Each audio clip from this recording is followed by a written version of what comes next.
Movie एक्सप्ले में आप सभी का स्वागत है। आज हम यहाँ आपके साथ कोरियन डायरेक्टर्स की अद्भुत क्रिएशंस का मजा लेने के लिए। वे न सिर्फ हिट सीरीज बनाने में माहिर हैं, बल्कि शानदार मूवीज बनाकर भी अपना हुनर दिखाते हैं। आज हम आपके लिए एक बेहतरीन Korean crime mystery court room drama movie लेकर आए हैं। ये एक ऐसी फिल्म है जिसे देखकर आप रोमांचित हो जाएंगे। दोस्तों, यह मस्ट वॉच मूवी है, इसीलिए वीडियो को अंत तक जरूर देखिएगा और इसे अपने दोस्तों के साथ शेयर कीजिएगा। अब हम आपको दिखाएंगे 2019 में रिलीज हुई इस शानदार मूवी का नाम इनोसेंट विटनेस।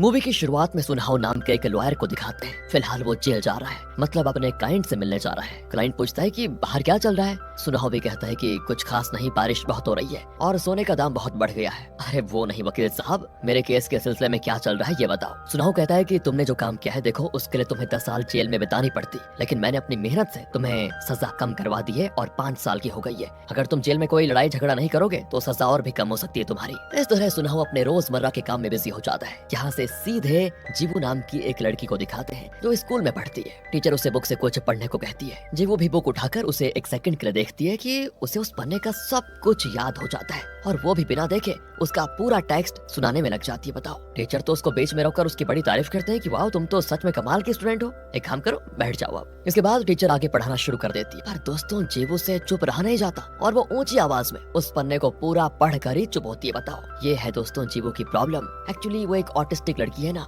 जिन्हें ऑटिज्म होता है। वो ज्यादा बात नहीं करते और हर काम बहुत ही धीरे कर पाते हैं, लेकिन कुछ ऑटिस्टिक लोग नॉर्मल इंसानों से कई गुना ज्यादा इंटेलिजेंट होते हैं। उन्हीं में से जीवू भी एक है। अगले सीन में सुनहाओ को दिखाते हैं जो काम के बाद घर आता है। इस घर में वो और उसके बुजुर्ग पापा रहते हैं। बढ़ती उम्र की वजह से पापा की याददाश्त बहुत कमजोर हो चुकी है, पर सुनहाओ उनका बहुत ही अच्छे से ख्याल रखता है, एक बहुत बढ़िया बेटे की तरह। सुनहाओ पर बहुत ज्यादा कर्ज भी है, जिसे चुकाने के लिए उसे बहुत बड़ी रकम चाहिए, इसलिए उसे क्रिमिनल्स का केस भी लेना पड़ता है जिनसे वो ज्यादा फी ले पाए। पापा उसे कहते हैं कि बेटा तुम शादी कब करोगे, क्या तुम्हें उम्र भर कुंवारा ही रहना है। ये कहते कहते वो सुनहाओ को एक लड़की की फोटो देते हैं और कहते हैं कि देखो, अगर ये पसंद आ जाए तो मैं उसके पेरेंट्स से शादी की बात कर लूंगा। पर सुनहाओ उसको देखता ही नहीं और कहता है नहीं, मुझे शादी में कोई इंटरेस्ट नहीं है पापा। इसके बाद वो टीवी ऑन करता है। उसमें दिखाते हैं कि लड़कियों के सैनिटरी पैड्स बनाने वाली एक कंपनी अपने प्रोडक्ट्स में टॉक्सिक मटेरियल यूज करती है, जिसकी वजह से कुछ लड़कियों को कैंसर हुआ है और कुछ तो बेचारी मर चुकी है। इसी वजह से उस कंपनी के आगे लड़कियां प्रोटेस्ट कर रही होती है कि ये कंपनी बंद करो, इसके ओनर को अरेस्ट करो। उन्हें एक लड़की लीड कर रही होती है जिसका नाम है शनाया।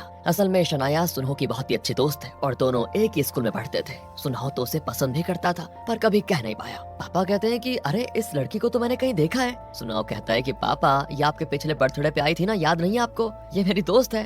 पापा कहते हैं कि अच्छा, अब याद आ गया मुझे। हाँ अच्छा, एक बात बता बेटा, ये लड़की कैसी रहेगी? तू हाँ कर देता है तो मैं इसके पेरेंट्स से बात कर लूंगा। पर सुनहो कहता है कि अरे पापा, उसकी शादी भी हो चुकी है और उसकी एक बेटी भी है, पर जहाँ तक मैंने सुना है उसका डिवोर्स हो चुका है। पापा कहते हैं कि अरे ये तो अच्छी बात है, फिर क्या प्रॉब्लम है तुझे, हाँ कर देना। सुनहो को ये बात बड़ी अच्छी लगती है, लेकिन पापा को बताना नहीं चाहता और अकड़ कर कहता है कि अरे आप चुप हो जाओ पापा, जब देखो बस शादी लगे रहते हो। यहाँ से जीवो को दिखाते हैं जो अपने टैब पर कुछ देख रही होती है कि अचानक कोई तेज आवाज आती है एंड वो तुरंत खिड़की से बाहर देखती है तो सामने वाले मकान में एक बुजुर्ग आदमी मौत से लड़ रहा होता है। उसके मुंह पे प्लास्टिक कवर को कस के बांधा होता है और वो सांस नहीं ले पाता। ग्लास विंडो टूटा हुआ होता है। जीवो देखती है कि पीछे से एक औरत ने उसको पकड़ के रखा हुआ है और वो बुजुर्ग की जान लेने की कोशिश कर रही है। ये सब कुछ देखकर जीवो को बहुत अजीब सा फील होता है और उसे अजीब अजीब आवाजें भी सुनाई देती है। फिर वो कुछ देर चिल्लाकर अजीब सा वो भी बेहोश होकर गिर पड़ती है। उसके बाद आते हैं जीवो के पेरेंट्स, उसे तुरंत लेकर जाते हैं। अगले दिन सामने वाले उस घर में पुलिस आ जाती है क्योंकि उस बुजुर्ग की मौत हो चुकी थी। यहाँ सुनहाओ अपने लॉ फर्म में आता है जहाँ वो काम करता है। वहीं पर इनके लॉ फर्म को उस सैनिटरी पैड कंपनी का केस मिला है जिसने अपने सैनिटरी पैड्स में वो टॉक्सिक मटेरियल्स यूज किए थे।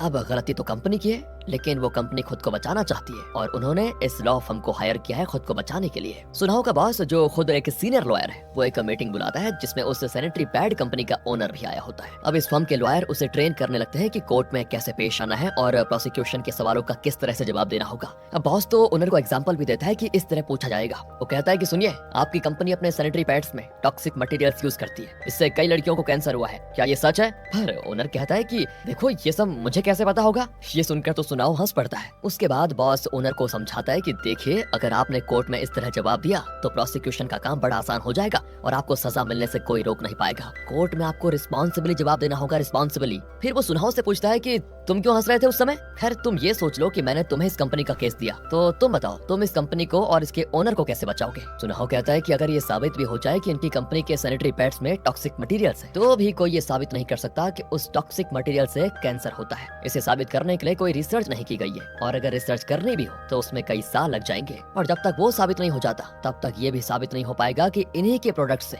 उन लड़कियों को कैंसर हुआ था। क्या क्या बात बोल दी इसने। बॉस तो इम्प्रेस हो जाता है और सुनहाओ को अकेले में बुलाकर कहता है, मैं तुम्हारा काम करीब से देख रहा हूँ, तुम सच में बहुत ही काबिल लॉयर बन रहे हो, तो इसीलिए इस कंपनी में मैं तुम्हें एक सीनियर पोजीशन देना चाहता हूँ, और फिलहाल एक इंपॉर्टेंट केस हमारे हाथ लगा है जिसे तुम्हें हैंडल करना है। कहकर वो उस बुजुर्ग आदमी की मौत का केस उसे सौंपता है और बताता है कि ये देखो, केस थोड़ा पेचीदा है, क्योंकि इस बुजुर्ग के घर के सामने वाले घर में एक ऑटिस्टिक लड़की रहती है, जिसने पुलिस को ये बयान दिया है कि उस बुजुर्ग को उस घर की हाउसकीपर ने मार डाला, और इस लड़की के बयान के आधार पर उस हाउसकीपर को अरेस्ट कर लिया गया है और शायद उसको सजा भी हो जाएगी। लेकिन सुनो मेरी बात, हमें कोर्ट में ये साबित करना है कि वो बच्ची ऑटिस्टिक है, जिसकी वजह से उसका बयान कोर्ट को स्वीकार नहीं करना चाहिए। उसके बाद दोस्तों, इस केस को सुनहाओ के हाथ में सौंपने के साथ साथ बॉस उसे एक बढ़िया कार भी देता है। बस अब सुनहाओ ठान लेता है कि कुछ भी करके उस हाउसकीपर को बेगुनाह साबित करके ही रहूंगा। वह तो अगले सीन में वो जेल जाकर उस हाउसकीपर से मिलता है जिसका नाम है निकी। सुनहाओ पूछता है कि देखो, मैं आपका लॉयर हूँ और आपकी मदद करने के लिए आया हूँ, देखो जो कुछ भी हुआ सब एकदम क्लियरली मुझे बता दो, सिर्फ सच। अब निकी बताना शुरू करती है जिसे विजुअल में दिखाया जाता है। तो दोस्तों, उस रात निकी नीचे काम कर रही थी और अचानक ऊपर के कमरे से उसे कुछ आवाजें आई। वो तुरंत ऊपर जाती है तो देखती है कि बुजुर्ग अपने मुंह में प्लास्टिक कवर बांधकर खुदकुशी करने की कोशिश कर रहा है। निकी उसे बचाने की बहुत कोशिश करती है, जिस दौरान विंडो का ग्लास टूट जाता है। और अब प्रेजेंट में निकी बताती है कि मैंने अपनी तरफ से पूरी कोशिश की थी,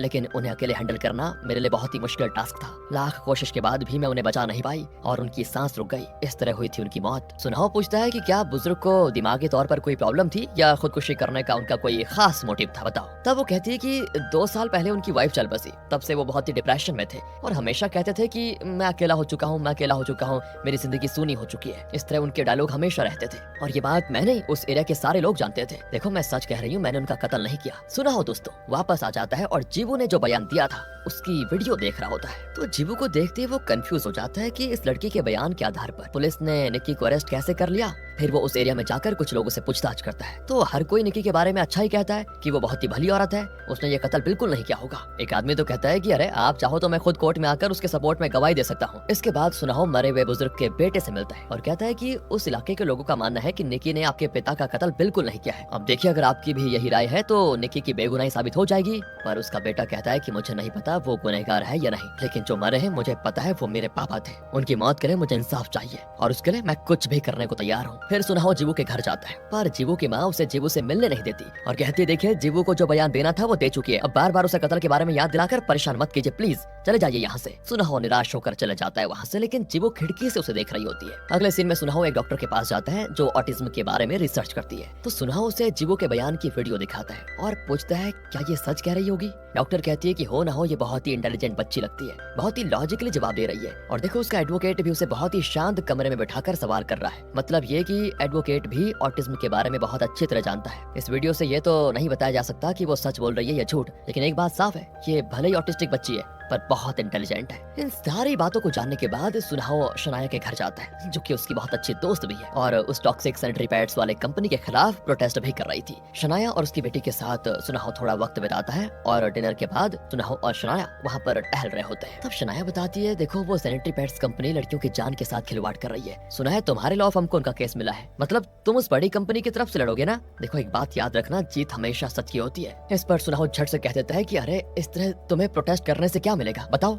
जो लड़कियां कैंसर से पीड़ित हुई हैं, जो मर चुकी हैं, उनके परिवार वालों को अच्छा खासा कंपनसेशन देने को कंपनी तैयार है। देखो, उसे लेकर मामले को खत्म क्यों नहीं कर देती तुम। शनाया कहती है मतलब तुम मुझे एक दोस्त के नाते मिलने नहीं आए, बल्कि उस बड़ी कंपनी की तरफदारी करके मेरा मुंह और मेरी तरह प्रोटेस्ट करने वाली लड़कियों का मुंह बंद करने आए हो, राइट। देखो, मैं तुमसे बात नहीं करना चाहती अब और आइंदा मुझे कभी नजर मत आना। इस तरह मुंह मोड़कर वो चली जाती है और ये सुनहाओ उदास हो जाता है कि यार क्या किस्मत है मेरी। पर अब उसे शक है कि ओहो, निक्की झूठ बोल रही थी, शायद उसी ने उस बुजुर्ग का कत्ल किया है, जहाँ तक मुझे लगता है। और फिर अपना शक दूर करने के लिए वो फिर निक्की से मिलता है और पूछता है कि चाहे जो भी हो जाए, मैं आपको निर्दोष साबित जरूर करूंगा, लेकिन आप मुझे सच सच बताइए, क्या आपने उस बुजुर्ग का कत्ल किया था। वो कहती है कैसी बात कर रहे हो तुम, मैं बिल्कुल बेगुनाह हूं, मैंने कत्ल नहीं किया। अच्छा, तुमने कत्ल नहीं किया, चलो फिर एक लाई डिटेक्टर टेस्ट हो जाए। वो कहती है मैं अभी टेस्ट के लिए तैयार हूँ, जब मैंने कत्ल ही नहीं किया है तो मुझे क्या डर है। उसकी बातों से सुनहाओ को यकीन हो जाता है कि ये सच कह रही है और शायद जीवो किसी कंफ्यूजन में थी और उसे ये लगा कि निक्की बुजुर्ग का कत्ल कर रही थी, इसलिए उसने ऐसा बयान दिया कि निक्की निक्की ने ही बुजुर्ग का कत्ल किया। अब ये सारी बातें एनालिसिस करके सुनाहो खुद ब खुद फैसला कर लेता है कि ऑटिज्म तो दिमागी प्रॉब्लम है, मतलब जीवू की दिमागी हालत ठीक नहीं होगी, इसलिए उसका बयान कोर्ट में नहीं चलेगा। तो अब वो जीवू के मुंह से सच उगलवाने के लिए उसके स्कूल चला जाता है और बाहर मस्त वेट कर रहा होता है। तभी जीवू और उसकी फ्रेंड स्कूल से निकल रही होती है। उनके पीछे दोस्तों कुछ लड़कियां आती हैं और जीवू को चिढ़ाती भी है, क्योंकि वही वाली बात है, जीवू दूसरे बच्चों से थोड़ी अलग है, उनकी तरह नहीं है। तभी सुनाहो जीवू की फ्रेंड के साथ चलने लगता है और कहता है कि देखो मैं एक लॉयर हूँ और जीवू से बात करना चाहता हूँ, कहकर वो उसे अपना कार्ड देता है। लेकिन जीवू का पूरा ध्यान सुनाहो के उस ब्लू टाई पर होता है और वो अचानक से कहती है कि 267। सुनाहो कहता है 267 ये क्या नंबर है? तब वो कहती है कि आपके टाई पर टोटल 267 डॉट्स है। ये सुनकर सुनाहो तो दंग रह जाता है कि एक ही सेकंड देखकर ये कैसे गिन लिया इसने। लेकिन फिर उसे लगता है कि शायद ये झूठ बोल रही है। वो जीवू से पूछ ही लेता है कि एक बात बताओ, उस रात तुमने जो कत्ल देखा था क्या तुम्हें सच में यकीन है कि वो निक्की ने किया था? और एक बात बताओ, तुम इतने यकीन के साथ कैसे कह सकती हो? लेकिन ये क्या जीवू उसका जवाब ही नहीं देती और वहाँ बैठे बर्ड्स की आवाज से निकालने लग जाती है। अचानक वहाँ पर एक कुत्ता आ जाता है और जोर से भौंकता है, लेकिन इसके बाद जीवू जल्दी से भाग जाती है। सुनाहो भी उसके पीछे पीछे भागता है और पूछता है कि देखो देखो तुमने मेरे सवाल का जवाब नहीं दिया। तो इस पर जीवू अपना फोन निकालती है और कहती है कि मेरी माँ ने कहा कि अनजान आदमियों से बात मत करना और मैं वही कर रही हूँ। उन्होंने ये भी कहा कि अगर कोई परेशान करे तो तुरंत पुलिस को कॉल कर देना। मैं पुलिस को ही कॉल करने जा रही हूँ। सुनाहो कहते हैं नहीं नहीं ऐसा मत करो, मैं कुछ नहीं पूछूंगा, सच कह रहा हूँ। और ये सुनने के बाद जीवू अपना मूड चेंज कर लेती है और चली जाती है वहाँ से। तब सुनाहो उसकी फ्रेंड से पूछता है वो मुझसे बात क्यों नहीं करना चाहती? वो कहती है क्योंकि आप अभी अभी उससे मिले हैं और एकदम मिलने के बाद ही उससे कत्ल, कोर्ट, बयान इनके बारे में बात करने लगे हैं, तो उसे अच्छा नहीं लगा। आप एक काम कीजिए, पहले उससे अपनी पहचान बढ़ाइए, वो बातें कीजिए जो उसे पसंद है। इसके बाद वो धीरे धीरे आपके साथ घुल मिल जाएगी, तब जाकर शायद वो आपके प्रश्नों का जवाब दे पाएगी। सुनाहो उससे पूछता है कि अच्छा तो बताओ उसे क्या क्या पसंद है और क्या पसंद नहीं है। उसे तो मैथ्स, पजल्स, रिडल्स ये सारी चीजें पसंद है। उसी तरह का कोई आप सवाल पूछोगे तब उसे आप में दिलचस्पी आएगी बात करने के लिए। सुनाहो भी समझ जाता है कि अब क्या करना है। अगले सीन में कोर्ट रूम को दिखाते हैं जहाँ उस बुजुर्ग के कत्ल का केस चल रहा होता है। प्रोसिक्यूटर कहता है कि बुजुर्ग का कत्ल निक्की ने किया। अब सुनाहो डिफेंस लॉयर है और उसे साबित करना है कि निक्की कातिल नहीं है। सबसे पहले प्रोसिक्यूटर उस डॉक्टर से सवाल करता है जिसने बुजुर्ग का शव विश्लेषण किया था। वो पूछता है कि निक्की का कहना है कि उस रात बुजुर्ग ने प्लास्टिक कवर से अपना मुंह कस के बांध के रखा हुआ था। निक्की ने उन्हें बचाने की बड़ी कोशिश की लेकिन वो प्लास्टिक कवर को निकाल नहीं पाई और बुजुर्ग की मौत हो गई। तो आपको क्या लगता है? डॉक्टर कहता है कि बुजुर्ग की उम्र 80 साल से कम नहीं थी, उसके मुकाबले तो निक्की बहुत ही स्ट्रांग है। वो चाहती तो बड़ी आसानी से बुजुर्ग के मुंह से वो प्लास्टिक कवर को फाड़ कर निकाल सकती थी। निक्की के बयान को सच मानना मुश्किल लगता है क्योंकि 80 के बुजुर्ग के पास इतनी ताकत नहीं हो सकती कि वो निक्की का मुकाबला करे और उसे प्लास्टिक कवर को निकालने से रोके। अब सुनाहो की बारी। वो डॉक्टर को एग्जामिन करता है और उसे एक बुक का रेफरेंस देते हुए बताता है कि इसे एक बहुत ही नामी डॉक्टर ने लिखा है। पानी में डूबता हुआ एक इंसान किसी भी नॉर्मल इंसान से कई गुना ज्यादा ताकत जनरेट कर सकता है। मतलब ये कि जब कोई मौत से लड़ रहा होता है तो उसका दिमाग उसके शरीर को बहुत बड़ी मात्रा में शक्ति देता है ताकि वो अपनी जान बचा ले। इसमें यह भी साबित किया गया है कि इस तरह की शक्ति से एक छोटी लड़की बड़ी गाड़ी उठा सकती है और एक बुजुर्ग आदमी अपने से कई गुना ज्यादा ताकतवर इंसान से मुकाबला करने जितनी शक्ति जनरेट कर सकता है। और इस बुक को जिस महान डॉक्टर ने लिखा है वो आज फिटनेस स्टैंड पर खड़े होकर उल्टा ही कह रहे हैं। तो अब बताइए डॉक्टर साहब, मौत को अपने इतने करीब आकर क्या उस बुजुर्ग में इतनी शक्ति नहीं आ गई होगी कि उन्होंने निक्की को जोर से धक्का दिया होगा और निक्की उसका मुकाबला नहीं कर पाई होगी, है ना? अब देखो, या तो आपने इस बुक में झूठ लिखा हुआ है या फिर आप अपना बयान झूठा दे रहे हैं। बताइए बताइए कौन सा सच है और कौन सा झूठ? बस दोस्तों, डॉक्टर की बोलती बंद हो जाती है। यही नहीं, बुजुर्ग के मुंह में जो प्लास्टिक कवर बंधा हुआ था उसके अंदर एक पेस्टिसाइड गैस पाया गया था। वो कहाँ से आया? मैं बताता हूँ योर ऑनर। वो इसीलिए क्योंकि बुजुर्ग ने फैसला कर लिया था कि वो खुदकुशी करेंगे। उसके बाद दोस्तों वो एक डिपार्टमेंटल स्टोर का फुटेज पेश करता है जिसमें बुजुर्ग पेस्टिसाइड को खरीद रहा है। इन सब के आधार पर तो ये साबित होता है कि निक्की ने बुजुर्ग का कत्ल नहीं किया बल्कि बुजुर्ग ने खुदकुशी की है। अब जज भी कहते हैं कि ठीक है, 2 हफ्ते के बाद अगली हियरिंग होगी। सब जो इस केस की विटनेस है वो कोर्ट में आकर अपना बयान देगी, उसके आधार पर ही हम फैसला कर पाएंगे। अब दोस्तों 2 हफ्ते के अंदर सुनाहो को जीवू को कोर्ट में ये कहने के लिए कन्विंस करना है कि निक्की ने कत्ल नहीं किया था। अगले दिन वो फिर जीवू से मिलता है और उसे एक पजल गेम गिफ्ट करता है और कहता है सुनो, एक घर है जिसकी सारी दीवारें साउथ साइड फेस करती है, तो बताओ वो घर कहाँ होगा? जीवू कोई जवाब नहीं देती। इतने में कुत्ता भौंकता है तो वो कान बंद करके घर चली जाती है। तभी सुनाहो देखता है कि घर के पास पब्लिक प्रोसिक्यूटर खड़ा हुआ है। जीवू उससे बहुत अच्छे से बात कर रही होती है। असल में प्रोसिक्यूटर का भाई ऑटिस्टिक है और इसीलिए वो बखूबी जानता है कि ऑटिस्टिक लोगों से किस तरह पेश आना होता है। अब सुनाहो जीवू की माँ से पूछता है कि मुझे बस 2 मिनट आपकी बेटी से बात करने दीजिए, लेकिन वो साफ मना कर देती है। सुनाहो तो सीधे प्रोसिक्यूटर से पूछने लगता है कि सारे एविडेंस तो यही कह रहे हैं कि निक्की ने कत्ल नहीं किया, फिर तुम खामखा उसे सजा दिलवाने पे क्यों तुले हुए हो? वो भी कहता है कि वजह एकदम सिंपल है और वो ये कि ऑटिस्टिक लोग कभी झूठ नहीं बोलते, जो जीवू कह रही है वही सच है और निक्की ने ही बुजुर्ग आदमी का कत्ल किया है। लेकिन अब समस्या यह है कि सुनाहो को इस बात पर विश्वास ही नहीं होता। इसी बीच उसे पता चलता है कि शनाया ने उस टॉक्सिक सैनिटरी पैड्स कंपनी के खिलाफ जो केस किया था उसकी पहली सुनवाई में उस कंपनी का पक्ष बहुत ही स्ट्रांग था और लगता है शनाया केस हार जाएगी। ये सारी बातें जानने के बाद सुनाहो उसके घर जाता है और कहता है कि ये तुम क्या कर रही हो, देखो उस कंपनी के पक्ष में हमारी कंपनी के 15 लॉयर्स काम कर रहे हैं और उनमें से कई तो जज रह चुके हैं, तुम ये केस कभी नहीं जीत पाओगे। शनाया कहती है कि शायद गणित में तुम कमजोर हो, 15 नहीं तुम मिलकर 16 हो। ये कहो तुम भी तो उसी कंपनी के पक्ष में हो ना, देखो मुझे अपने हाल पे छोड़ दो और दफा हो जाओ यहाँ से। सुनाहो बेचारा फिर उदास होकर घर आ जाता है। वो अपने कुछ पुराने फोटोज को देखता है जिससे पता चलता है कि कभी सुनाहो भी शनाया के साथ मिलकर इस तरह के कॉर्पोरेट्स के खिलाफ प्रोटेस्ट किया करता था, आम लोगों के लिए लड़ता था, लेकिन अब खुद गर्ज हो गया है ना। आदमी वैसे बुरा नहीं है लेकिन उसके पास ये सब करने के अलावा कोई रास्ता नहीं बचा, क्योंकि उसे अपना उधार जो चुकाना है और अपने पापा की अच्छे से देखभाल भी करनी है। वो ये दोस्तों घर घर की समस्या। अगले सीन में सुनाहो अपने बॉस की एक पार्टी में होता है जहाँ बहुत ही अमीर लोग आए होते हैं, महंगी शराब, दमदार डिनर, सब कुछ बढ़िया तरीके से होता है। अब बॉस सुनाहो को बताता है कि पता है ना वो बुजुर्ग जिसका कत्ल का केस तुम देख रहे हो, उसका बेटा मेरा दोस्त है, उसकी एक कंपनी है जिसमें कुछ लीगल इश्यूज है, तो उसने मुझसे रिक्वेस्ट किया है कि मैं उसे लीगल सपोर्ट दूं। अब मैं चाहता हूं कि तुम उसकी मदद करो, फिर तुम उसकी कंपनी के लीगल एडवाइजर बन जाओगे और बहुत बड़ी रकम सैलरी के तौर पर तुम्हें मिलेगी। ये सुनने के बाद सुनाहो बड़ा खुश हो जाता है कि वाह भाई मजे आ गए। खुशी के मारे वो बहुत ज्यादा शराब पी लेता है, फिर नशे में घर आकर पापा से कहता है कि पापा अब हमारी सारी मुश्किलें दूर हो जाएंगी, मैं एक बहुत बड़ी कंपनी का लीगल एडवाइजर बनने वाला हूँ। लेकिन ये क्या दोस्तों, पापा बिना कोई रिएक्शन दिए कहते हैं कि सही बात है। अब सुनाहो को बुरा लगता है कि यार मैं इतनी बड़ी बात बता रहा हूँ और इन्हें कोई फर्क ही नहीं पड़ रहा, क्या बात है। वो भी गुस्से में सोने चला जाता है तो उसे आता है एक अननोन नंबर से मैसेज कि वो घर नॉर्थ पोल में है। जवाब सही है ना। सुनाहो समझ नहीं पाता कि ये किसका मैसेज है और ये किस सवाल का जवाब है। तब अचानक उसके दिमाग की बत्ती जलती है कि अरे हाँ, मैंने जीवू से पूछा था कि वो घर कहाँ होगा जिसकी सभी दीवारें साउथ साइड को फेस करती होंगी, उसी का जवाब है ये कि वो घर नॉर्थ पोल में होगा। ओहो, तो ये जीवू का नंबर है। ये सारी बातें जानकर वो तुरंत उसे कॉल करता है तो जीवू पूछती है जवाब सही था या गलत, ये बताइए। सुनाओ कहता है कि ब्रिलियंट, एकदम सही जवाब था। तो चलो अब एक और क्वेश्चन पूछता हूँ, और जीवू उस क्वेश्चन का तुरंत जवाब देती है। वेरी गुड जीवू, चलो अब एक काम करते हैं, रोज शाम को 5 बजे मैं तुमसे क्वेश्चन पूछूंगा और अगले दिन तुम्हें उसका जवाब देना होगा, ओके? बोलो मंजूर है? जीवू मान जाती है। अब सुनाहो को जीवू से दोस्तों रोज बात करने का मौका भी मिल जाता है और इनके बीच बॉन्डिंग बहुत अच्छी हो जाती है। दूसरी ओर सुनाहो बुजुर्ग के बेटे की कंपनी में जाता है और वहाँ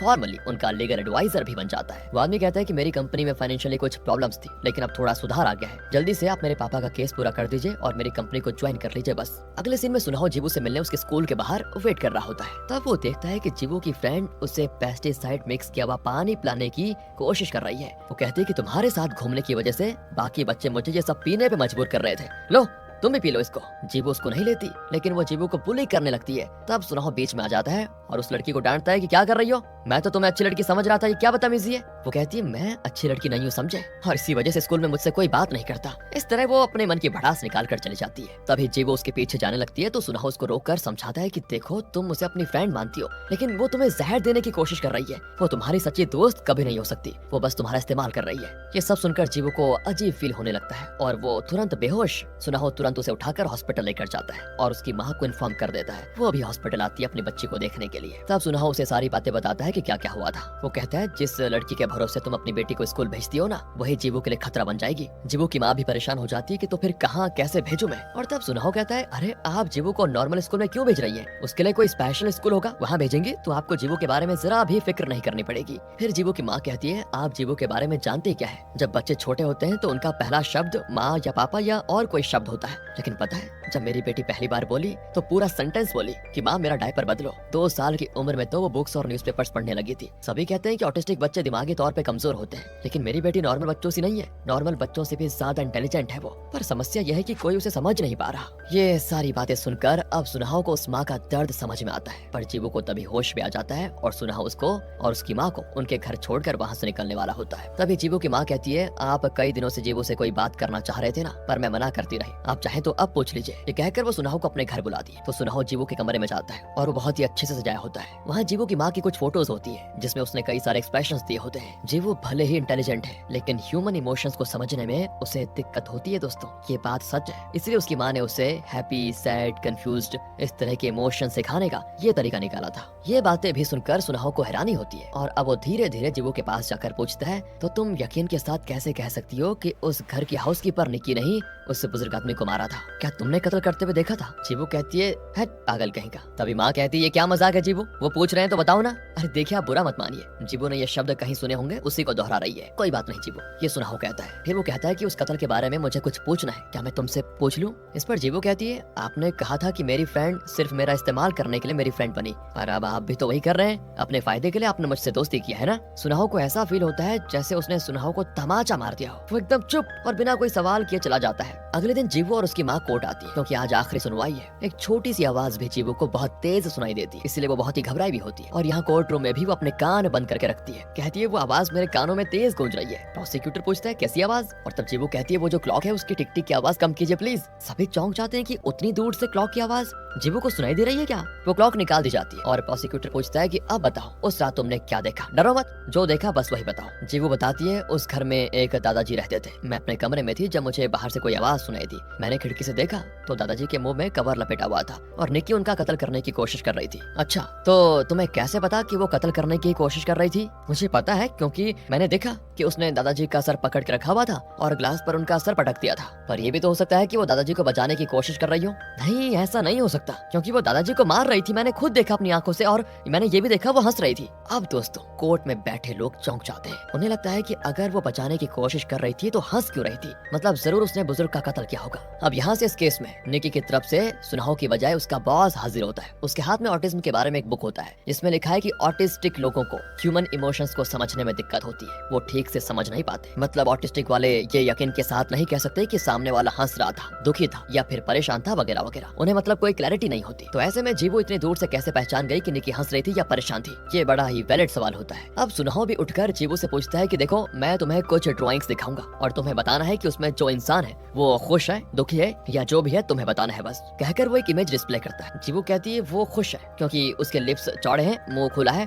और उसकी आंखें बड़ी हैं। फिर वो एक और इमेज दिखाता है तो जीवू कहती है ये तो दुखी है। ये दुखी है तुम्हें कैसे पता चला? क्योंकि उसका मुंह बंद है और उसके लिप्स नीचे की ओर मुड़े हुए हैं, उसकी आंखें छोटी हो गई है। इस तरह जीवू उस इमेज के इमोशंस को फील किए बगैर उस इमेज पर लिप्स और आंखों के आकार के आधार पर ये जज करती है कि वो खुश है या दुखी। और अब सुनाओ अगला इमेज दिखाता है जिसमें आंखें छोटी होती हैं लेकिन लिप्स चौड़े और खुले होते हैं। अब इस इमेज को देखकर जीवू ये कहती है ये खुश है। हालांकि देखने पर उस इमेज को देखकर ये लगता है कि भले ही मुंह हंस रहा है, लेकिन जब पूरा चेहरा देखा जाए तो पता चलता है कि ये जरूर दुखी है। अब सुनाओ कोर्ट को बताता है कि देखा योर ऑनर, यहाँ सबको ये साफ पता चल चुका होगा कि ये इंसान दुखी है, लेकिन जीवू कहती है कि इसके ओंठ हंस रहे हैं और इसीलिए ये खुश है। जीवू का कहना है। जीवू ने अपनी खिड़की से कुछ दूर पर उस घर में चल रहे स्ट्रगल को देखा होगा जिसमें निकी उस बुजुर्ग को बचाने की कोशिश कर रही थी और शायद वो परेशान भी थी। उसका चेहरा देखकर जीवू को लगा कि वो हंस रही है, लेकिन शायद वो हंस नहीं रही थी, बल्कि जीवू को ऐसा लगा था कि वो हंस रही थी। और तो और जब नॉर्मल इंसान इतनी दूर से किसी को देखकर पता नहीं लगा सकते कि वो खुश है या दुखी, तो इस तरह की मेंटल प्रॉब्लम्स वाली लड़की कैसे जान सकती है कि वो आदमी दुखी था या फिर हंस रहा था। सबके सामने सुनाहो जीवू के लिए मेंटल शब्द का इस्तेमाल कर देता है। हालांकि आर्गुमेंट के बाहों में आकर गलती से उसके मुंह से ये शब्द निकला था जिसे सोचकर सुनाहो बाद में पछताता भी है। लेकिन अब वही वाली बात है ना, तीर एक बार निकल गया तो वापस नहीं आता, जो कह दिया वापस नहीं आ सकता। सुनाहो का ये वाकया सुनकर कोर्ट में चुप्पी छा जाती है। बिल्कुल जीवू और उसकी माँ बहुत दुखी होती है। जज अपना फैसला सुनाने के लिए अगले हफ्ते की तारीख दे देते हैं। यहाँ से सीधे अगले दिन में आ जाइए। सुनाहो शनाया के घर जाता है लेकिन दरवाजे पे ताला लगा होता है और सुनाहो बाहर बैठ जाता है। फिर तभी जीवू से कॉल करती है और सुनाहो ने रोज की तरह जीवू को एक पहेली सुनाई थी जिसका जवाब अब जीवू देती है। सुनाहो को वैसे अंदर ही अंदर बहुत बुरा भी लगता है और वो कहता है देखो कोर्ट में जो हुआ उसके लिए प्लीज मुझे माफ कर दो। पर जीवू कहती है वो छोड़िए, मैं आपसे सिर्फ एक सवाल पूछना चाहती हूँ, क्या आपको सच में लगता है कि मुझे मेंटल प्रॉब्लम है? नहीं जीवू, मेरा वो मतलब नहीं था। ये कहने के बाद सुनाहो कुछ और कहने वाला होता है लेकिन जीवा कॉल काट देती है। गुस्सा आ गया था उसको और अब सुनाहो जीवू से माफी मांगने उसके घर जाता है, लेकिन उसकी माँ उसे काफी सुनाती है कि कोर्ट में सबके सामने तुमने मेरी बेटे को पागल कहा, अब किस मुंह से यहाँ पर आए हो हैं? चुपचाप चले जाओ वरना पुलिस को बुला लूंगी। सुनाहो निराश होकर वहाँ से चला जाता है। क्या करता वो, अब गलती कर दी थी तो पछताना पड़ेगा ही। अगले हफ्ते दोस्तों फैसले का दिन आता है और जज कहते हैं कि जीवू का बयान विश्वास करने लायक नहीं है और निकी के खिलाफ कोई सबूत भी नहीं है, इसीलिए निकी को बाइज्जत बरी किया जाता है। निकी खुश होकर सुनाहो का शुक्रिया अदा करती है और फिर बुजुर्ग के बेटे को देखती है। दोस्तों वो निकी को देखकर हंसता है और बदले में निकी भी हंसती है। क्या मैटर हो गया। और अब यहाँ सुनाहो को सब कुछ समझ में आने लग जाता है। वो निकी को लेकर कोर्ट से बाहर निकलता है और कहता है कि प्रोसिक्यूटर इस केस को ऊपर के कोर्ट में अपील करने वाला है, इसलिए आपको फिर कोर्ट में आना पड़ सकता है। इस पर वो कहती है धत पागल कहीं का। ओह ये देखो ये रहा ट्विस्ट, अभी सुना आपने, धत पागल कहीं का। और सुनाहो को याद आ जाता है कि उस दिन सुनाहो के सवाल का जीवू ने यही जवाब दिया था। और तो और निकी कहती है मुझे अपने बेटे को देखने जाना है।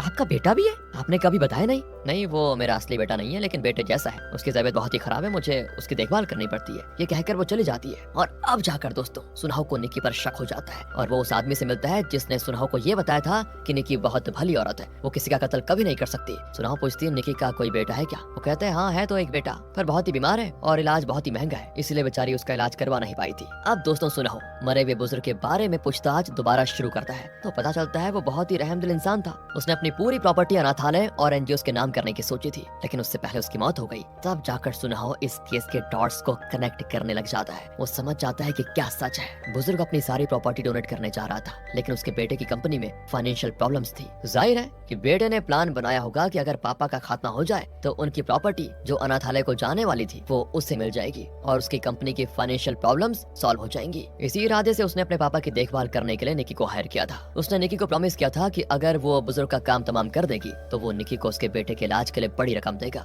और फिर अपने बेटे को बचाने के लिए ही निकी ने बुजुर्ग आदमी का कत्ल कर दिया। मतलब जो कुछ भी जीवू ने कहा था 100% सच था। इसी बीच निकी सीधे जीवू के स्कूल जाती है और उसे धमकाती है कि सुनो, अगर तुमने अगली सुनवाई में कोर्ट में ये कहा कि मैं हंस रही थी और मैंने उस बूढ़े का कत्ल किया तो याद रखना तुम्हारा गला घोंट कर मार डालूंगी तुम्हें। दूसरी ओर सुनाओ शनाया से बात करने की लाख कोशिश करता है, लेकिन वो कॉल नहीं उठाती और फिर आखिर में कॉल अटेंड करके कहती है तुम जैसे बेकाबू आदमी से मुझे बात करनी नहीं, मैंने 100 बार बोला है और फिर कह रही हूँ। कहने के बाद वो कॉल काट देती है। सुनाहो टूट जाता है और मन ही मन बहुत ही गिल्टी फील करता है। तब सुनाहो को कॉल आता है कि जीवो हॉस्पिटल में है, क्योंकि दोस्तों निकी ने उसको धमकाया था तो उससे डरकर जीवो बेहोश हो गई थी। सुनाहो उसको देखने के लिए हॉस्पिटल जाता है। बहुत पछताता है कि एक कातिल को उसने रिहा करवा दिया और इस बच्चे को पागल बताया जो कि असल में बहुत ही इंटेलिजेंट है। पर जो गलती हो गई सो हो गई, लेकिन उसको सुधारा भी तो जा सकता है। यही सोचकर सुनाहो उस पब्लिक प्रोसिक्यूटर को कॉल करके कुछ बताता है और प्रोसिक्यूटर जीवो की माँ से मिलता है। कहता है मैंने ऊपरी कोर्ट में अपील की है, सिर्फ एक और बार जीवो को कोर्ट आकर अपना बयान देना होगा। पर माँ इस बार बहुत ही गुस्से में है। वो साफ इनकार कर देती कि नहीं, बहुत हो गया,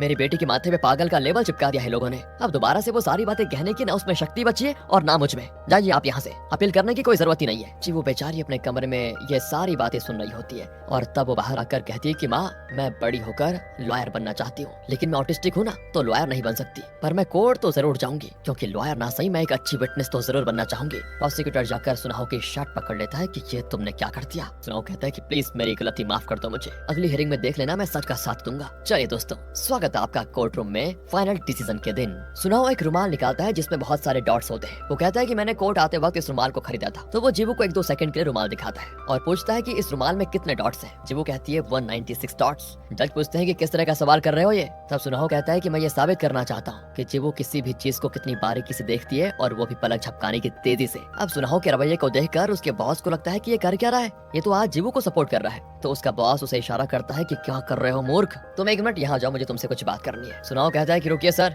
सवाल अभी बाकी है। फिर वो जीवू के पास जाकर कहता है कि तुम्हें पजल्स पसंद है ना, तो अब मैं जो पूछूंगा वो भी एक पजल होगा जिसका तुम्हें जवाब देना होगा। वो कहती ठीक है। फिर वो दूर बैठे एक आदमी से कहता है कि सर आप बहुत धीमी आवाज में बताइए आप कौन है और कहाँ काम करते हैं। वो भी बहुत धीमी आवाज में अपनी डिटेल्स बताता है जो कि उसके पास बैठे लोग तक नहीं सुन पाते, लेकिन यहाँ बैठी जीवू साफ साफ बता देती है कि उसने क्या कहा। सभी एकदम हैरान। और अब सुनाहो एक बुक निकाल कर दिखाता है और कहता है कि इस केस की पहली सुनवाई में मेरे सीनियर लॉयर ने जो बुक रेफर किया था ये वही बुक है। इसी में लिखा है कि कुछ ऑटिस्टिक लोगों के सुनने की क्षमता बहुत तेज होती है। कहीं दूर कोई तितली पर फड़फड़ाए तो उसकी आवाज उन्हें इतनी तेज सुनाई पड़ती है जैसे कि बादल गरज रहे हो। इतनी सेंसिटिव होती है इनकी सुनने की क्षमता। और इस पर तो बॉस का दिमाग फिर जाता है। वो फिर उठकर सुनाहो को अपने पास बुलाता है, पर सुनाहो कहता है कि 1 मिनट सर, अभी मेरा सवाल पूरा नहीं हुआ है, रुकिए जरा। सुनाहो दोबारा अपने सवाल पे आता है और कहता है तुम्हें उस घर से निकी की सारी बातें सुनाई दी थी है ना। वो कहती है हाँ मुझे सब साफ सुनाई दिया था, उसने टोटल में 52 शब्द कहे थे। अच्छा तो बताओ क्या शब्द थे उसके। जीवू शुरू से लेकर अंत तक सब कुछ बताती है कि उस रात निकी ने क्या कहा था। धत पागल कहीं का, सोचा था बूढ़ा है जल्दी मर जाएगा, पर ये तो मरता ही नहीं, मर जा बूढ़ है मर जा। इस तरह के दोस्तों और भी कुछ बातें वो बताती है और उन शब्दों का टोटल ठीक 52 होता है। सुनाहो कहता है इतना ही नहीं, जीवू उन ऑटिस्टिक लोगों में से है जिनकी फोटोग्राफिक मेमोरी बहुत तेज है, जो देखते हैं वो उनके जहन में एकदम क्लियर रहता है। इसीलिए जब मैंने उस रुमाल को 1 सेकंड के लिए दिखाया तो वो बता पाई थी कि उसमें 196 डॉट्स है। इसीलिए मैं दावे के साथ कह सकता हूँ कि जीवू ने उस कत्ल का जो दृश्य देखा था वो सच था और उसका हर शब्द सच है। अब तो बॉस सुनाहो को मारने के लिए आ जाता है कि ये कर क्या रहा है, कंपनी का नाम डुबाएगा क्या, पर जज उसको बाहर ले जाने को कह देते हैं। सुनाहो कहता है कि पिछली सुनवाई में मैंने कहा था कि जीवू को मेंटल प्रॉब्लम्स है, लेकिन सच तो यह है कि वो हम सबसे कई गुना ज्यादा इंटेलिजेंट है। वो ना सिर्फ एक इनोसेंट विटनेस है बल्कि आज तक जो विटनेस रह चुके हैं उनमें बेस्ट विटनेस है जीवू। अब सुनाहो निकी से पूछता है कि अच्छा आप सच सच बताइए कि आपने बुजुर्ग का कत्ल करने का क्यों सोचा। और सोचा भी तो आपको किसने कहा? सच बताएंगे तो शायद आपको कम सजा मिलेगी, वरना आपको देखो कोई नहीं बचा पाएगा। इस पर निक्की रोते हुए कबूल कर लेती है कि हाँ मैंने ही कत्ल किया था और बुजुर्ग के बेटे के कहने पर ही मैंने कत्ल किया था। फिर क्या था दोस्तों, बुजुर्ग के बेटे को अरेस्ट कर लिया जाता है और ये केस भी अब खत्म हो जाता है। बुजुर्ग के बेटे और निक्की दोनों को सजा मिलती है और जीवू आज बहुत खुश होकर कोर्ट रूम से बाहर निकलती है। कुछ दिन बीत जाते हैं और जीवू का बर्थडे आता है। सुनाओ उसे पजल बुक्स गिफ्ट करता है और कहता है इसके बाद पता नहीं तुमसे मुलाकात होगी भी या नहीं, खैर मैं चलता हूँ and happy birthday to you. कहकर सुनाओ बाहर निकल रहा होता है कि जीवू से कॉल करती है। सुनाओ कहता है क्या हुआ? वो कहती है 5 बज चुके हैं, आपके क्वेश्चन पूछने का टाइम है तो पूछिए ना। ओ यहाँ सुनाओ थोड़ा इमोशनल हो जाता है दोस्तों। वो कहती मैंने एक दिन कहा था ना कि आप अपने मतलब के लिए मुझसे दोस्ती कर रहे हैं, पर अब मुझे विश्वास हो गया है कि ऐसा नहीं है, आप बहुत अच्छे हैं। कहकर वो सुनाहो के पास भागी चली आती है और लिपट जाती है उससे। फिर सुनाहो तो शनाया से मिलने जाता है और बताता है कि देखो शनाया, अब मुझे उस लॉ फर्म से निकाल कर बाहर कर दिया गया है। वैसे मैं भी यही चाहता था, अब मैं एक आजाद लॉयर हूँ और तुम जिस टॉक्सिक सैनिटरी पैड्स बनाने वाली कंपनी के खिलाफ लड़ रही हो ना, उस केस में अब मैं तुम्हारे साथ हूँ। अब देखो हम दोनों पहले की तरह आम लोगों के लिए काम करेंगे और तुम मुझे सच बताऊं तो बहुत अच्छी लगती हो। अगर मेरा ये बेकार सा थोबड़ा तुम्हें जरा भी अच्छा लगता है ना तो शादी कर ले क्या? शनाया हंस देती है और कहती है हाँ ये बेकार सा थोबड़ा मुझे पसंद है। बस दोस्तों यहाँ से सुनाओ और शनाया की लाइफ सेट हो जाती है और अब वो आम लोगों के साथ मिलकर काम करेंगे, उन्हें न्याय दिलाने की कोशिश करेंगे। और इसी के साथ इनोसेंट विटनेस नाम की ये मूवी यहाँ पर खत्म होती है।